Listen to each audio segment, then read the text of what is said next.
Hi everyone, how are you? My name is Nikunj Vyas and I study in 7th grade. So our today's topic is distance and displacement, which is very important topic for class 11, and this is the part of kinematics, and this video is also for class 9 students. Okay, so let's start. So what is distance and displacement? I give you very easy example to understand distance and displacement very easily, and this is a conceptual video. Suppose this is a point A and this is a point B. This is point A and this is point B, and a point A is the initial point of a particle and point B is the final point of that particle.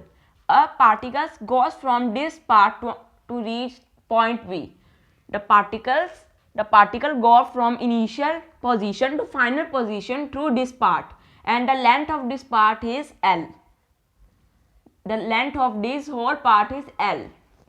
And if I say you that the particle goes through this line, this is the shortest distance. Okay, so this is the shortest distance. Which distance is smaller? Of course, this AB distance is very smaller, and this is very large distance length.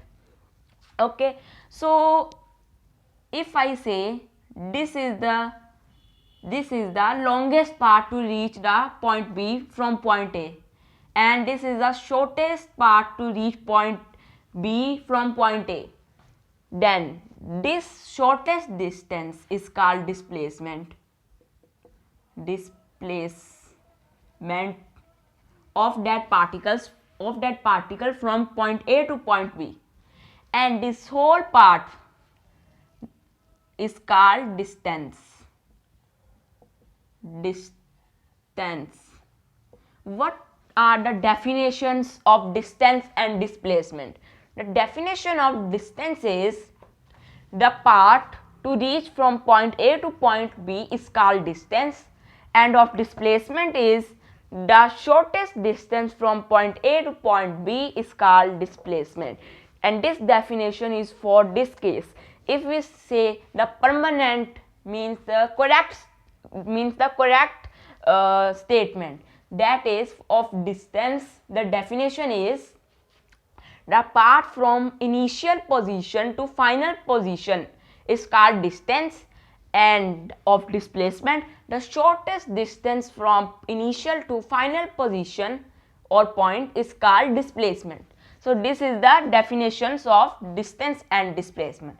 Now I give you some questions to do. Okay, so first question is of MCQ. The first question is of MCQ form. So MCQ form. So find the correct option.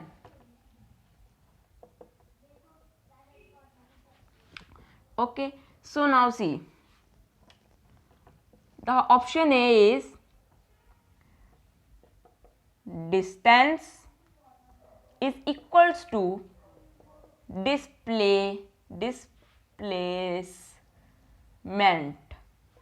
Option B is distance is greater than displacement, and option C is distance is smaller than displacement. So which of these following is correct? Now see, again we take that example, point A, point B, initial point, final point, displacement and distance. Okay, now see, distance may be equals to displacement. Distance may be equals to displacement.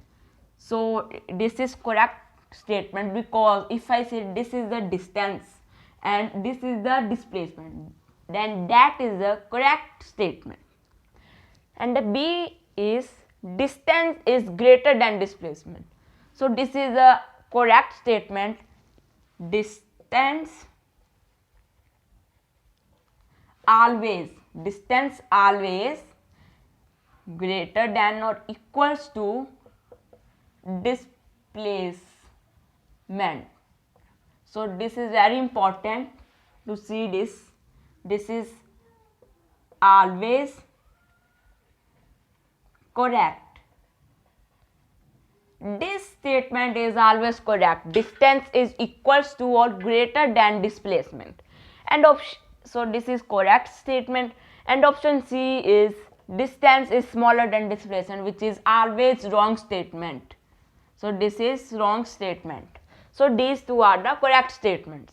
Now if I give you one numerical to do,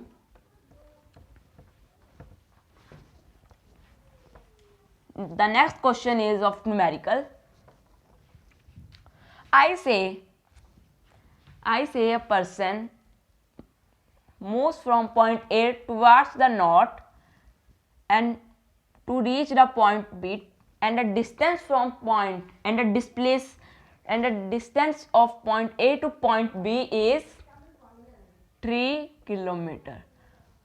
This is a straight line, so you can also say distance or displacement. Then that particles goes from point B towards the east to reach point C, and the distance from point B to point C, or the displacement from point B to C, is 4 km. Then I ask you, find displacement from point A to point C. Now this is very easy question. This is the displacement, but we have to find the magnitude of this displacement. Now this question is done by two methods. The first method is Pythagoras theorem, and the second is vector law of addition, which is parallelogram law of vector addition. So I solved this question with both the methods. Okay, so solution. So first I do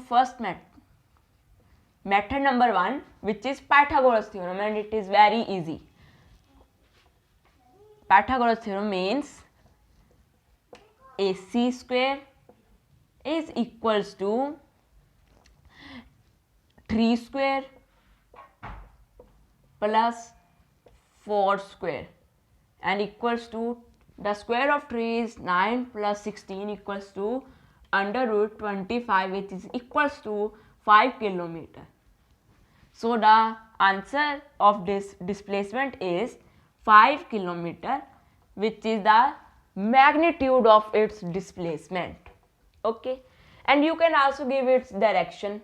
Okay, now and the second method is vector law of addition, which is parallelogram law of vector addition, and it is very easy method. The formula is mod of R equals to, here mod of R is the magnitude of displacement. If I say this this magnitude is R, then its magnitude is mod. So it is correct statement. Okay, so R equals to under root A square, means 3 square plus 4 square plus 2 into 3 into 4 into cos theta. What is the angle made by them is 90. Because I say a particle goes from point A to point B towards the north, and towards the north means at a straight line, and towards the east means straight line from here, means they make 90 degree. Okay, now see, so cos 90 is 0, cos 90 is 0, so this value can't taken. So it again come R resultant magnitude equals to under root 25, which is equals to 5 kilometer. So answer again comes 5 kilometer. Okay, so answer always come true if you use Pythagoras theorem or vector law of addition. So this is my today's video on distance and displacement. So the definitions are the path from initial position to final position is called distance, and the shortest distance from initial to final position is displacement. So this is my today's video on distance and displacement. So thank you for watching this video. Bye.